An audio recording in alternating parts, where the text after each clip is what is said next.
अस्सलाम वालेकुम। शोहर अपनी बीवी के कमरे में दाखिल हुआ जिसने अभी अभी एक बेटी को जन्म दिया था।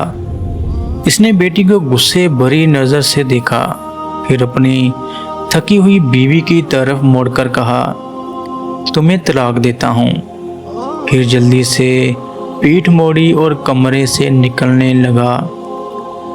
कमरा छोड़ने से पहले इसने अपनी बीवी को कहा कि वो शाम से पहले इसके घर से निकल जाए। फिर दरवाज़ा बंद किया और चला गया। बीवी ज़ोर ज़ोर से रोने लगी और इसकी माँ भागती हुई आई।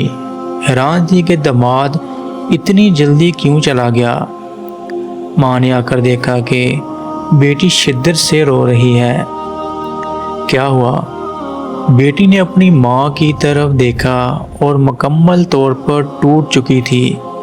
इसने मुझे इसलिए तलाक दी क्योंकि मैंने बेटी को जन्म दिया है। माँ ने अपने गाल पर हाथ मारा और समझ नहीं पा रही थी कि बेटी को कैसे तसल्ली दे या अपने दुख पर मातम करे। बेटी ने रोते हुए मज़ीद कहा, इसने मुझे अपने घर से जाने का हुक्म दिया है। ये एक सदमे और हसरत का लम्हा था। आखिरकार वो अपनी बच्ची को गोद में उठाए अपनी माँ के सहारे घर से निकल गई। जाने से पहले इसने अपनी शानदार ज़िंदगी के सिर्फ 9 महीने गुजारे। इस घर को एक आखिरी नज़र से देखा।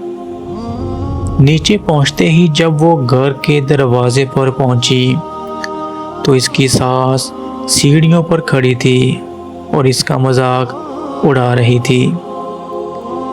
इस दिन से इसने हर रोज़ अल्लाह का नाम लिया और अपनी बेटी को पालने में ज़िंदगी गुजार दी, जो एक जिंदा बाप के बावजूद यतीम हो चुकी थी।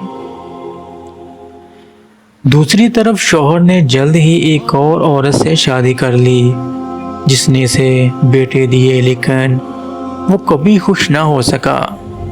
जैसे कि अल्लाह इसे इसकी बेटी और पहली बीवी के साथ किए गए जुल्म की सज़ा दे रहा हो। हर दफ़ा जब इसका बेटा पैदा होता वो मुर्दा होता और एक दिन बेटे की मौत के सदमे में इसकी दूसरी बीवी का भी इंतकाल हो गया। दूसरी बीवी ने भी एक हादसे के बाद शौहर को छोड़ दिया और कानूनी तौर पर तलाक लेकर चली गई। जब वो बिस्तर पर मफलूज था, दिन महीने और साल गुजरते गए। हर दिन इसके लिए दर्दनाक यादों के साथ भरा हुआ था। यहाँ तक कि एक दिन इसे गांव के एक लड़के ने दारुल अमान में छोड़ दिया, जो मुल्क के दारुल हुकूमत में वाक़या था। शायद वहाँ इसे कुछ आराम मिले और वो अपनी मर्ज़ी के दुखों को भूल सके। जुमा के दिन दारुल अमान के तमाम रहायशी खुद को तैयार कर रहे थे, क्योंकि इस दिन इनकी डॉक्टर आयशा अली, एक पाकिस्तानी नफ्सियाती डॉक्टर, इनसे मिलने आ रही थी। वो एक नफ्सियाती डॉक्टर थी जो हर हफ्ते आकर इनकी खैरियत मालूम करती थी और इनकी जज्बाती सेहत में बेहतरी लाने में मदद करती थी। वो हमेशा खुश शक्ल मुस्कुराते हुए चेहरे के साथ आती। हाथ में एक बड़ी प्लेट होती जिसमें उनके हाथ के बने कुकीज़ होते, जो वो ख़ास तौर पर दारुल अमान के बुज़ुर्गों के लिए लाती थीं। सब लोग खुशी से इनके गिर्द जमा हो जाते, हंसते मुस्कुराते, और वो भी हंसती। लेकिन वो आदमी जो कुछ दूर बैठा था इन सब को देख रहा था। डॉक्टर आशा ने इसे देखा और इसके पास चली गई। ये लें, ये मैंने खुद बनाया है, आप नए लगते हैं यहाँ।